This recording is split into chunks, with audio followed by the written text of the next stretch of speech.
Bonjour Michel, Bonjour Marjorie, est-ce que vous pouvez vous présenter s'il vous plaît? je m'appelle Michel, j'ai 68 ans bientôt et je suis seul, je cherche quelqu'un qui voudrait bien accepter de partager ma vie. Qu'est-ce que vous faisiez dans la vie? J'étais professeur des écoles, j'ai été syndicaliste aussi longtemps, ce qui m'a bien occupé, Vous êtes une personne indéniablement tournée vers l'humain. absolument, et Mhm. j'en suis fier. Mhm. Oh, il n'y a pas de raison de ne pas le dire. Mais vous avez raison. Qu'est-ce qui vous caractérise encore au niveau de votre trait de caractère? Mais écoutez, je pense que le plus important, c'est que je ne mens pas, je suis cash en tout. Un Je homme dis ce entier, que je pense et je pense ce que je dis. pas de faux semblants.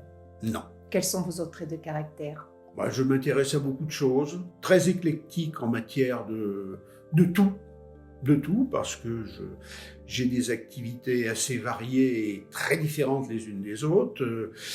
Je lis beaucoup, je regarde pas mal la télévision, j'aime jouer à tous les jeux de société. Ma passion numéro 1, c'est la pêche à la ligne, à la truite surtout, évidemment. Et je viens dernièrement de m'inscrire à un club de bridge. Vous voyez, je suis quand même assez éclectique, c'est le mot. Vous êtes éclectique et je dirais vorace intellectuellement.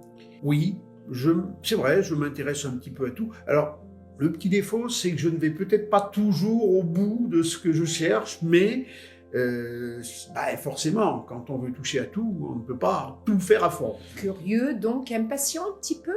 Oui, oui, j'aime bien que ça aille vite.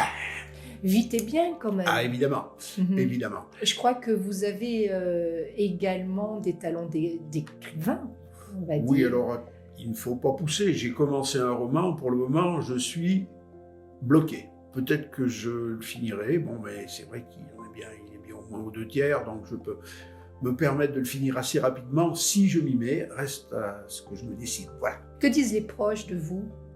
C'est difficile comme question parce que ça peut paraître prétentieux. Bon, mes amis diront toujours que je suis quelqu'un de bien. Maintenant, ce sont mes amis, donc ils ne sont pas objectifs. Je peux le confirmer, vous êtes quelqu'un de bien. Qu'est-ce que vous recherchez chez l'autre? Écoutez, je cherche une personne qui voudrait bien partager ma vie au maximum, qui soit très disponible.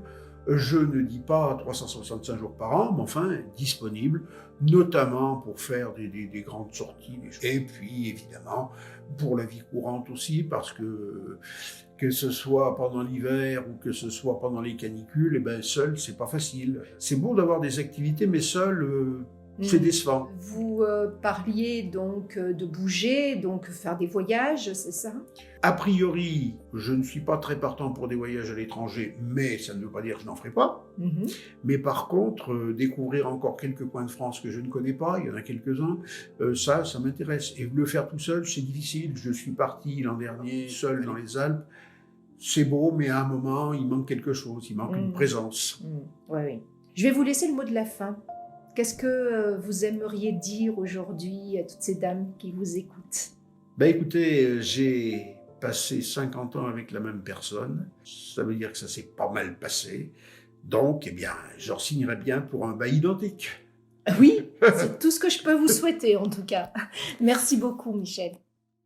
De 20 à 80 ans, il n'y a pas d'âge pour trouver l'amour. Alors faites appel à une experte d'Odile Rencontre pour trouver la bonne personne.